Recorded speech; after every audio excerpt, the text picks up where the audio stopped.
Godzilla is not a property I'm overly attached to, admittedly. I have seen plenty of the old goofy ones, I've seen one or two of the new MonsterVerse movies, I've seen the 90s American one when I was super young, but overall, I just don't really care. I haven't even seen Shin Godzilla, which I'm told is fantastic, but when the opportunity came to see Godzilla Minus One, I thought why not? The reviews were amazing, it was being overhyped to hell on Twitter, the clip I saw was gorgeous, and the notion that this cost 50 million felt outrageous. So my curiosity made me buy a ticket and sit my ass down, and yeah.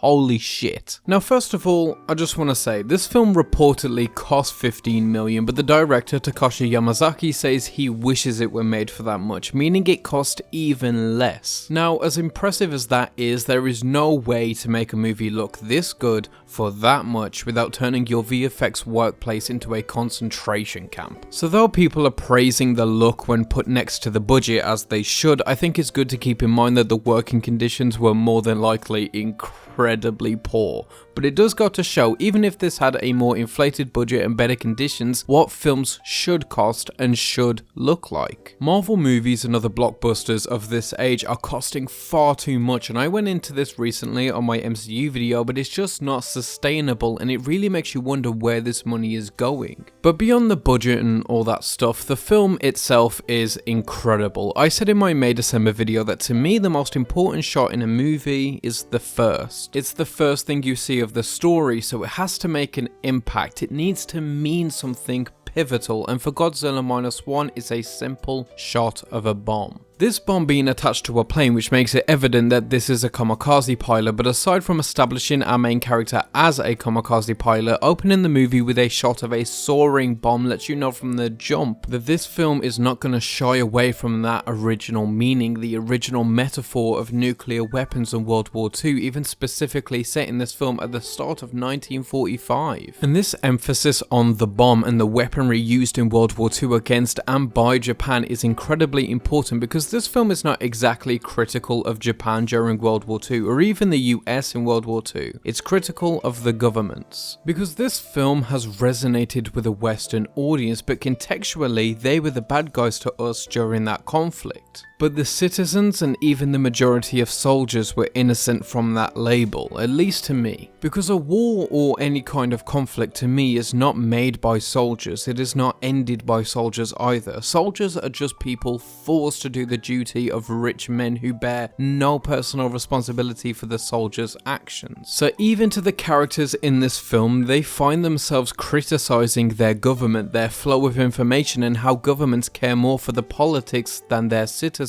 I mean, the people that eventually take down Godzilla in this movie are not government mandated men, they are innocent men that have already been through a war and laid down their lives for a cause they didn't even necessarily believe in and lost everything for. At least this time it's something they choose, they believe in, with no governmental assistance or orders. And this film has a heavy focus on the effects of World War II, which I think is almost necessary for a good Godzilla movie, because he's the result of nuclear radiation. He's a metaphor for the atomic bomb. He exists as an effect of World War II and the PTSD that came along with it. Our protagonist Shikishima was, as I said, a kamikaze pilot, but quite clearly he didn't complete his mission. Instead, he gives into his cowardice, which lands him on Odo Island where we first see Godzilla. And he gives into his cowardice again in the events that lead to multiple people's death. Then, upon returning home, he gets chastised and blamed for the death of all the people in his village for not completing his mission, particularly for the death of his neighbor's young children. These burdens were never his to bear, and yet they fall on him.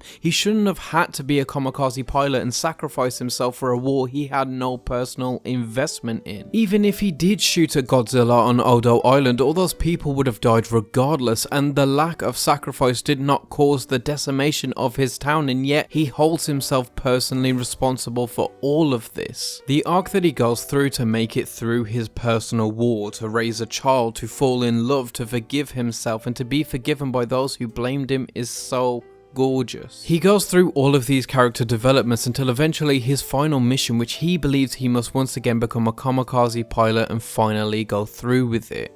But he doesn't. He ejects while still completing his mission because he realizes by the end that death is cowardly. Killing himself rather than continuing to live on and work on his regrets and PTSD would be the easy way out. Abandoning his child like all those that Godzilla had killed on Odo Island without having the choice would have been hypocritical to all of his regrets. Living and moving on is the only way to overcome and make right what he did wrong. It's okay to live. And this goes to a single point I want to make about monster movies. I think one of the most vital things to get right when making a monster movie, especially a Godzilla movie, is the people. People are so underrated when it comes to making a monster movie, and I think the reason behind that is they're always done poorly. The MonsterVerse movies, I think, are the perfect example of that. The biggest criticism of Godzilla vs. Kong that I saw was that the people were annoying and there was simply too much of them and not enough of Godzilla and Kong. And in that case, I can agree, but when examining Godzilla Minus One, this film barely focuses on Godzilla as a character. There isn't much of the entity, it's more so the threat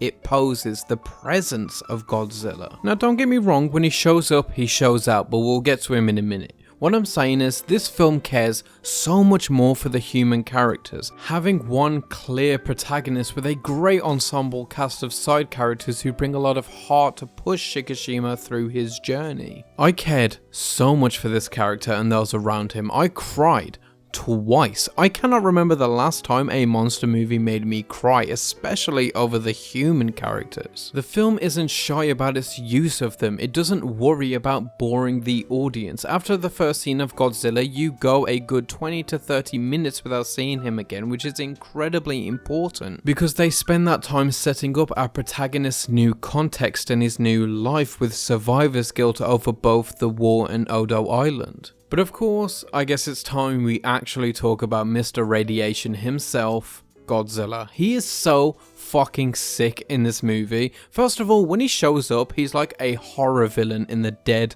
of night. The camera is handheld, which makes it feel more real, like Godzilla is moving in a real space and is an actual presence in the setting. And the scale is unreal. It's often hard to drive home how big these creatures are, which is a present problem in the new Godzilla x Kong trailer, where these creatures don't really convey the size they're intended to be. So the grounded handheld camera helps put forth how big Godzilla really is, but also the movie puts him into so many other settings to contextualize his scale. Also, they bring back the iconic theme that Pharaoh Monch samples for Simon Says, and you should have seen the soy boy face I put on when that first came in. And of course, when he first enters the city and absolutely decimates it and demonstrates his atomic breath is devastating and probably the most grand and epic scene I've seen in the cinema all year. It again really drives home the scale aspect of Godzilla. In monster movies and in superhero movies especially, you see endless destruction and it all becomes kind of mindless and without weight. Here you really do feel the loss and leveling of the city, and by the end I was so unbelievably hyped for the third act and final battle, and I think that's because the film built up the almost omnipresence of Godzilla and the arcs of the characters so well that the stakes feel gargantuan. And that's also what makes even the smaller battles like the tugboat evading Godzilla so great, because it isn't always about the size of the battle but the size of the stakes, which is something that so many monster movies and blockbusters go wrong with. If you can make the audience truly care for the characters and not just the big monster, then the audience will invest more emotionally. And at the end of the day, that's what this film does so well. Beyond the great score, gorgeous art direction, grand directing style, amazing visual effects and epic scale, the film makes you care and invest in the humans, and that's its greatest strength, and that to me is how you make the perfect monster movie. But that's just me. Have you seen Godzilla Minus One? If so, let me know what you think of it. If not, will you? And just before I sign off, I'd like to just quickly mention that I started a Discord server for general movie discussion. Nothing really too tied to the channel, so feel free to join. A link will be in the pinned comment, and whether it's a perfect monster movie or not, as always, keep watching movies.